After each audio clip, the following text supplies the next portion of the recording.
Coba ingat-ingat, berapa kali Anda melihat jalan diperbaiki menjelang akhir tahun? Berapa kali Anda melihat proyek pemerintah tiba-tiba ramai saat bulan November atau Desember?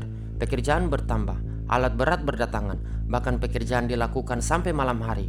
Fenomena ini terjadi hampir setiap tahun, dan karena terlalu sering terjadi, banyak orang menganggapnya sebagai hal yang biasa. Tetapi saya menemukan sesuatu yang menarik. Ternyata fenomena ini bukan hanya soal proyek, bukan hanya soal kontraktor, dan bukan hanya soal pekerjaan yang terlambat. Bahkan lembaga seperti BPK pernah memberikan perhatian khusus terhadap aktivitas belanja dan proyek yang menumpuk di akhir tahun. Pertanyaannya, apa yang sebenarnya terjadi? Kenapa proyek pemerintah sering terlihat paling sibuk justru ketika tahun hampir berakhir? Untuk menjawab pertanyaan itu, kita harus melihat sesuatu yang jarang diperhatikan masyarakat. Bukan alat beratnya, bukan pekerjaannya, tetapi proses panjang yang terjadi jauh sebelum proyek dimulai. Mari kita bahas di Ruang Kreatif Konsultan.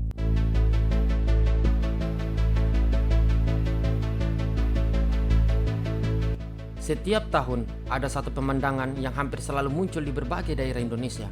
Jalan yang sebelumnya sepi tiba-tiba diperbaiki, drainase mulai digali, gedung pemerintah mulai direnovasi, dan banyak proyek yang selama berbulan-bulan terlihat biasa saja mendadak jadi sangat sibuk. Bahkan pekerjaan dilakukan hingga malam hari. Fenomena ini begitu sering terjadi sampai banyak orang menganggapnya normal. Tetapi semakin lama saya memperhatikannya, semakin muncul satu pertanyaan. Kenapa hampir selalu di akhir tahun? Kenapa bukan di Februari? Kenapa bukan di bulan April? Kenapa justru ketika tahun anggaran hampir selesai? Awalnya saya mengira jawabannya sederhana. Mungkin proyeknya terlambat, atau mungkin kontraktornya lambat kerja.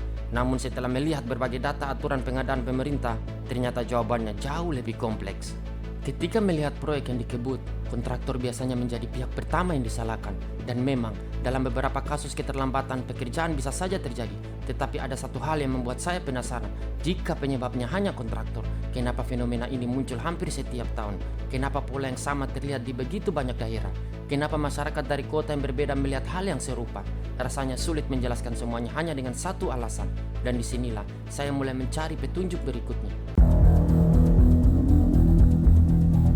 Untuk memahami apa yang sebenarnya terjadi, saya mencoba melihat laporan mengenai penggunaan anggaran negara.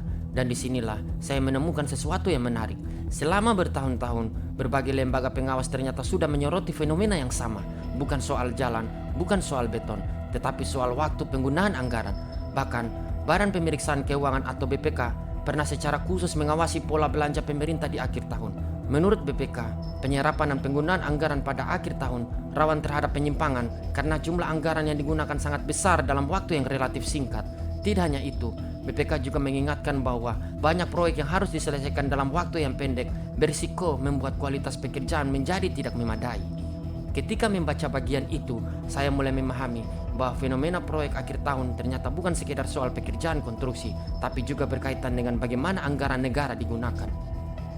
Tetapi muncul pertanyaan berikutnya, jika masalah ini sudah lama diketahui, kenapa proyek tetap sering terlihat sibuk menjelang akhir tahun? Untuk jawabannya, saya mencoba melihat bagaimana sebuah proyek pemerintah sebenarnya dimulai. Dan disinilah saya menyadari satu kesalahpahaman yang sering terjadi. Banyak orang mengira proyek dimulai ketika alat berat masuk ke lapangan. Padahal saat itu, sebagian perjalanan sebenarnya sudah berlangsung cukup lama. Sebelum pekerjaan fisik dimulai, ada proses yang harus dilalui terlebih dahulu. Ada perencanaan, ada penyusunan kebutuhan, ada penyusunan anggaran, ada dokumen teknis, dan ada proses pengadaan. Bahkan LKPP secara khusus menerbitkan pedoman mengenai perencanaan pengadaan agar seluruh kebutuhan pemerintah dapat dipersiapkan sebelum pekerjaan berjalan. Dalam aturan tersebut dijelaskan bahwa perencanaan pengadaan mencakup identifikasi kebutuhan, pemaketan pekerjaan, penempatan waktu pelaksanaan, hingga penganggaran. Artinya, ketika masyarakat melihat alat berat baru masuk ke lokasi, sebenarnya ada proses panjang yang sudah berlangsung jauh sebelumnya. Dan disinilah saya mulai menemukan akar masalahnya. Banyak orang mengira musuh terbesar proyek adalah hujan atau cuaca buruk. Tapi semakin saya mempelajari proses pembangunan, semakin jelas bahwa musuh terbesar proyek sebenarnya adalah waktu. Karena waktu yang hilang di awal tahun hampir tidak mungkin dikembalikan.